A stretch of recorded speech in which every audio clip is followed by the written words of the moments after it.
당신은 지금 보이지 않는 전쟁터 한가운데 서 있습니다. 하나님의 군대와 사탄의 군대가 사람의 영혼을 두고 피터지게 싸우는 전쟁, 그 전리품은 바로 당신입니다. 교회를 다니면 하나님의 백성인가요? 그렇다면 왜 당신의 삶은 고통스럽고 불행했을까요? 그건 당신이 하나님의 백성이 아니라 악한 영의 포로이기 때문이죠. 내 불행과 고통의 이유가 미혹의 영이 넣어주는 부정적인 생각을 받아들였기 때문입니다. 죄의 덫을 놓고 유혹하는 악한 영들과의 영적 전쟁을 실감하며 성령과 동행하는 영적 습관을 들여 하나님의 지혜로 이들의 전략에 맞서 싸워 이기는 정형사가 되고 싶지 않나요? 크리스천 영성학교 신목사의 영적 전쟁의 전투교범입니다. 전국의 온오프라인 서점에서 만나보실 수 있습니다. 오늘은 당신의 믿음을 증명하려면 귀신의 정체를 증명해 보여야 한다 라는 제목을 한번 생각해 보도록 하겠습니다. 한때 신학교에 신존재 증명이라는 가설이 있었습니다. 말하자면 하나님을 증명해 보일 수 있다는 학설인 셈이었죠.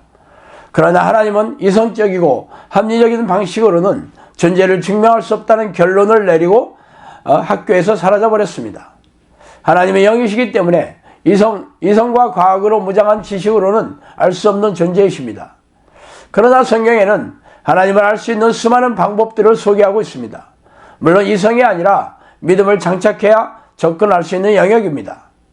그러나 영의 세계가 관념적이고 사변적인 방식으로 알 수 있는 영역이 아닙니다. 믿음의 힘을 통해서 영적 세계를 증명할 수 있어야 비로소 하나님으로부터 당신의 믿음을 인정받을 수 있게 될 것입니다. 그래서 오늘은 그 얘기를 좀 하고 싶습니다. 믿는 자들에게는 이러한 표적이 따르리니 곧 그들이 내 이름으로 귀신을 쫓아내며 새방언을 말하며 뱀을 집어올리며 무슨 독을 마실지라도 해를 받지 아니하며 병든 사람에게 손을 얹은즉 나으리라 하시더라. 마가복음 16장 17, 18절 말씀이죠. 이르시되 너희 믿음이 작은 까닭이니라. 진실로 너희에게 이르노니 만일 너희에게 믿음이 겨자씨 한 알만큼만 있어도 이 산을 명하여 여기서 저기로 옮겨지라 하면 옮겨질 것이요 또 너희가 못할 것이 없으리라. 마태복음 17장 20절 말씀입니다. 너희가 기도할 때 무엇이든지 믿고 구하는 것은 다 받으리라 하시니라. 마태복음 21장 22절 말씀이죠. 성경의 위의 말씀들처럼 믿음의 증명을 밝혀주는 구절을 명쾌하게 소개하고 있습니다. 말하자면 겨자씨만한 믿음이 있다면 기도의 응답이 쏜살처럼 내려오고 믿음이 있는 사람들은 귀신을 쫓아내고 고질병을 고치는 표적으로 드러난다고 말입니다. 그러나 우리네 교회에서는 이런 말씀을 외면하고 덮어두려고 무진내를 쓰고 있습니다. 그리고는 믿음을 말하는 다른 성경 구절로 물타기를 하여 위안을 삼으면서 자신에게 믿음이 없을 리가 없다고 확신하고 있죠. 그러나 정작 위의 말씀에 대해서는 꿀먹은 벙어리처럼 묵묵부답이거나 난해한 구절이라는 옹색한 대답을 내뱉기도 합니다. 그러나 자신이 믿고 싶어하는 성경 구절을 들어대며 자신에게 믿음이 없음을 인정하지 않으려고 하고 있죠. 그래서 관념적이고 사변적인 믿음은 하나님이 인정해 주시지 않는 자기 확신에 불과하지만 이를 받아들이지 않는 사람들을 설득할 수 없는 이유입니다. 결국 눈으로 보고 귀로 들리며 겉으로 드러나는 것으로 증명해 보이는 수밖에 없겠죠. 그게 바로 귀신을 쫓아내면서 귀신들이 일으킨 고질병을 치유하는 믿음의 능력을 보이는 것뿐입니다. 결론적으로 귀신의 존재와 공격을 증명해 보이지 않는다면 자신의 믿음을 증명할 수 없다는 말이기도 하죠. 그러나 대부분의 우리네 교회에서는 귀신의 존재와 공격에 대해 무시하고 외면하고 있습니다. 그래서 어떻게 하면 귀신의 정체와 공격을 증명해 보이는지 찬찬히 살펴보도록 하겠습니다. 귀신의 존재를 증명하려면 귀신을 내어쫓는 성령의 능력에 있어야 하는 것은 자명한 일이죠. 귀신을 내어쫓는 사람은 귀신이 잠복해 있는지 어떻게 공격하는지를 잘 알고 있어야 합니다.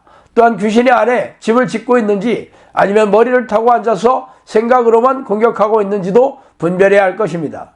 이 중에서 가장 쉬운 방법은 하나님을 부르는 기도를 전심으로 해서 자신 안에 귀신이 잠복해 있다는 것을 알아내는 것입니다.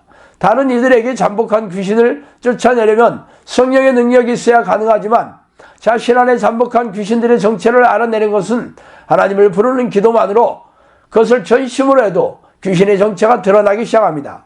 즉 귀신이 잠복해 있는 사람들이 하나님을 부르는 기도를 시작하면 기이한 생리적인 현상이 일어나기 시작합니다. 물론 전심으로 해야겠고 적당한 기간이 흘러야 합니다.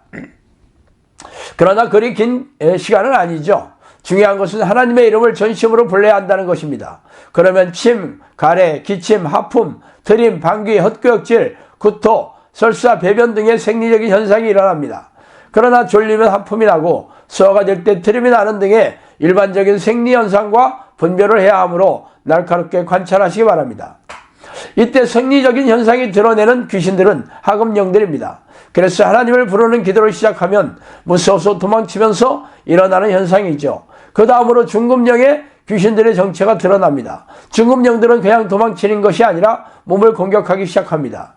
두통이 일어나고 어지럼증이 생기고 배가 찌른 듯이 아프고 얼굴을 포함해서 몸이 가볍고 몸의 곳곳이 아프기 시작합니다. 특히 고질병이 있는 사람은 고질병이 악화되고 지병이 있다가 치유된 사람도 재발되는 일이 비일비재합니다.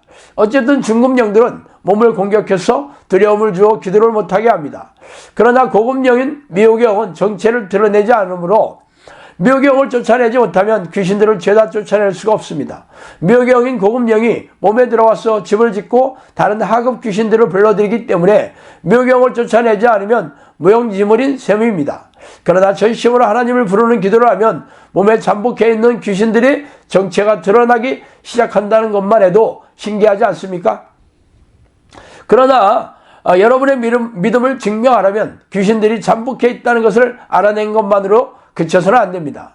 귀신을 쫓아내고 귀신들이 일으킨 정신질환과 고질병을 치유해야 될 것입니다. 정신질환은 거의 대부분 귀신들이 잠복해서 뇌를 지배하면서 일으키는 질병입니다.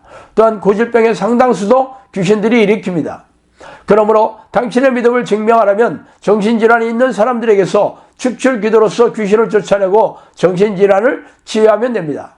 아시다시피 정신질환은 완치가 거의 되지 않습니다. 주기적으로 호전과 악화가 반복되는 병이죠.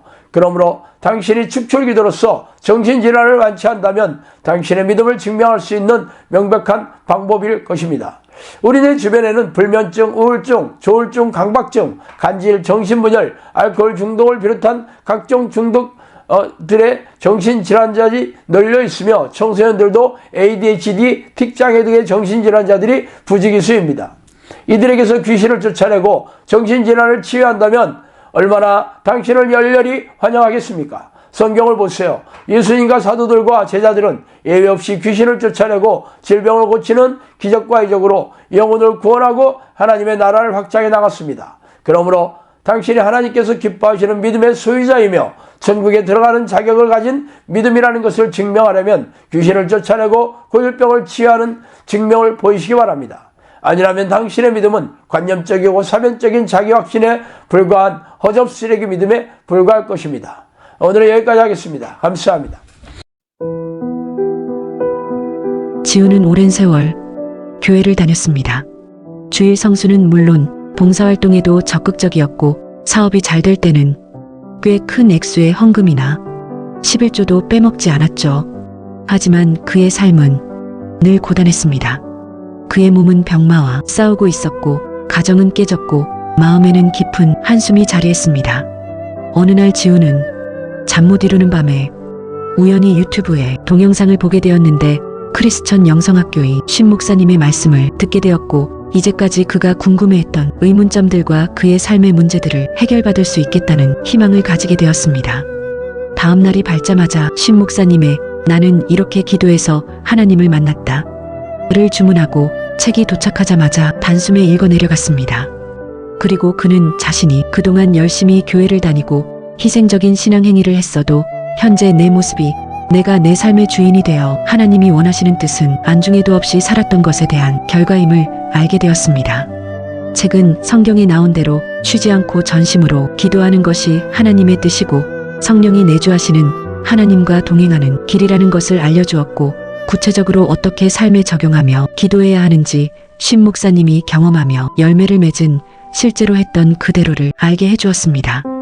놀랍게도 그의 삶은 기쁨과 평안한 마음으로 변화되고 몸도 치유되기 시작하였고 그는 비로소 성령님이 내 안에 오셔서 하나님을 주인으로 섬기며 동행하는 삶의 방식으로 살 수 있게 되었습니다.